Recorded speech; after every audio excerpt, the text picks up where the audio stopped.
This is Cathrine Ramil, a sophomore and a student nurse at University of Cathay. So in today's video, we're going to talk about the common threats around us. Join me and let's find out what are these threats and know what should be our precautionary measures to prevent it from happening to us. First in the list is what we call mugging. It is an act of attacking someone in a public place. Muggers are intended to grab something from you, and it could be in cash, jewelries, or bag. So what should we do to avoid it? In these instances, preparation is a must. Do not carry valuable things that would attract thieves' attention. Remain alert and be aware of your surroundings. Anytime, you can be followed by strangers. That will be their tactic in striking you behind your back, but before it occurs, look in every angle you pass by and observe.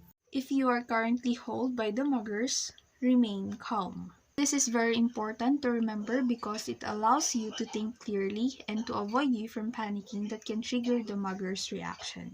Try not to resist. Do not get into a fight and risk yourself from possible injury or worse, death. Give what they ask. Always prioritize your safety over material things that can easily be replaced. Observe the physical characteristics of the muggers. As a victim, you are your own witness in the incident and you may report it from the police immediately. Second is what we call sexually motivated attack or sexual assaults. In this kind of act, many are aggravated and their dignity is violated by the fact that if a victim does not fight the acts, it doesn't mean consent, it's an assault. To reduce the chances of being assaulted, dress up appropriately. In reality, we tend to gaze more on physical appearance and it can be a contributing factor for the rapist to pick up its victim. Do not trust others too much, especially person who's not having the same sex like you. You never know their intentions, so be extra careful. Go with a friend if going anywhere. Keep updating someone you trust. Tell where you are, who you are with, what are your plans, and when will you get home.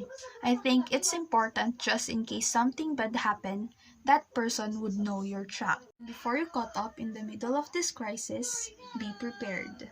Create your protective environment by improving safety. Lock your door, carry your phone at all times, and do not allow anyone to invade your personal space. Third is the domestic violence, a violence between adults who are or have been intimate partners or family members. To prevent this unhealthy relationship, especially in between partners, get educated. Since this tackles about physical, sexual, emotional, economical, and mental abuse, we should promote healthy relationship and respect in our community.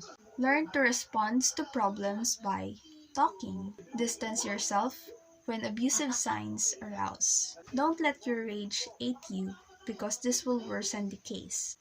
Call for a domestic violence hotline. Last threat is the intrusion of personal space. We do everything we can to protect our comfort zone and to maintain the peace we kept. But as humans, we have put limitations for ourselves and for others. Simply not invalidate the importance of one's personal space. Avoid being a space invader. Give respect to others. It makes them feel safe. Speak up and be vocal. Know and accept boundaries. As we all have different approach, different response to the space around us, you are in charge of your own boundaries and your own behavior. That means it's up to you to determine what you're comfortable with and enforce it. Though not setting boundaries allows others to do things to you that are upsetting or even harmful.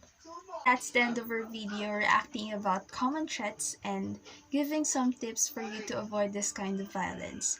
I hope you have learned something today. Adios!